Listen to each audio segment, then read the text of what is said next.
उनका परिश्रम आज सार्थक हुआ है। बीजेपी, एनडीए के और महायुति गठबंधन के सभी कार्यकर्ताओं का मैं इस अवसर पर हार्दिक हृदय से अभिनंदन करता हूं। विजयी प्रत्याशियों को अपनी बधाई देता हूं। खासतौर पर मुझे उत्तर प्रदेश के उपचुनाव के बारे में मतदान के दिन से ही समाजवादी पार्टी जिस तरीके से नलकल्प लाभ कर रही थी, जनता जनार्दन ने उसको कैसे जवाब दिया है। जो 9 विधानसभा सीटों पर उपचुनाव हुए हैं, उनमें कुंदर की भारतीय जनता पार्टी इस सीट को 1.25 लाख से अधिक वोटों से जीत रही है।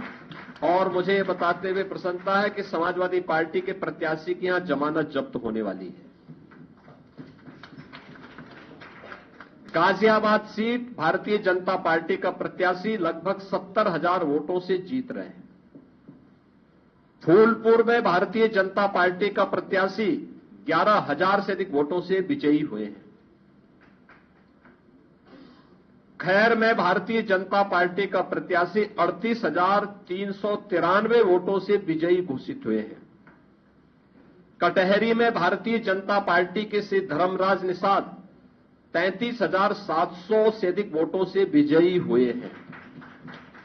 मीरापुर में भारतीय जनता पार्टी के सहयोगी दल राष्ट्रीय लोक दल की प्रत्याशी श्रीमती मिथिलेश पाल 30,426 वोटों से विजयी घोषित हुई है। और मझवा में भारतीय जनता पार्टी की प्रत्याशी 4,863 वोटों से विजयी घोषित हुई है।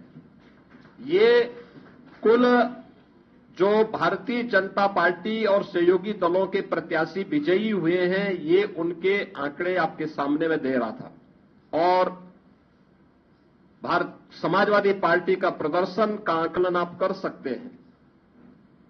समाजवादी पार्टी तो कहती थी कि सीसामऊ और कुंदरकी का चुनाव कैंसिल होना चाहिए। सीसामऊ में समाजवादी पार्टी विजयी हुई, लेकिन समाजवादी पार्टी की प्रत्याशी वहां पर मात्र 8,600 वोट से जीती है। आप अनुमान करिए, लोकसभा चुनाव में समाजवादी पार्टी ने 2022 में इस सीट पर समाजवादी पार्टी 2022 में जो हार का अंतर था यह 12,200 से अधिक वोट से था।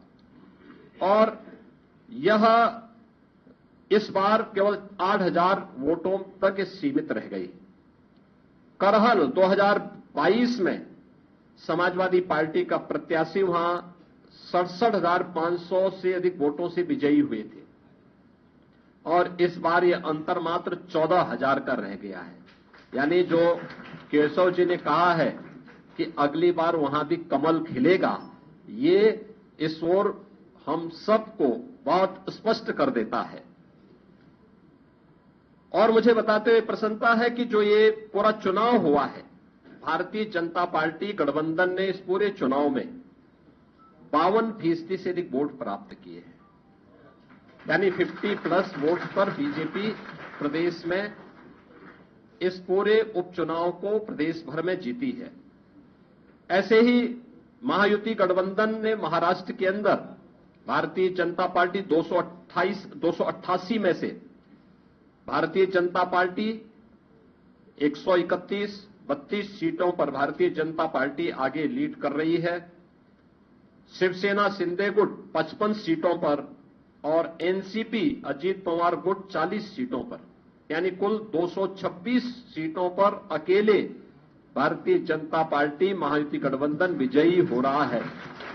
याद करिए, शिवसेना शिंदे गुट के पास 55 सीटें आ रही हैं और महाअगाड़ी गठबंधन, जो इंडी गठबंधन है अखिल भारतीय स्तर पर, यह मात्र 49 सीट जीत रही, 49 सीट से मात्र पर सीमित होकर के रह गई है।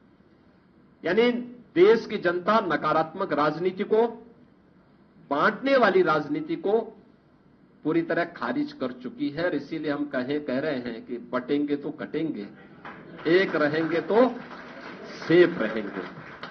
तो एक रहेंगे, सेफ रहेंगे पर देश की जनता जनार्दन ने राष्ट्रीय एकता और अखंडता को मजबूती प्रदान करने के लिए, सुरक्षा और समृद्धि के लिए अपना जनादेश दिया है।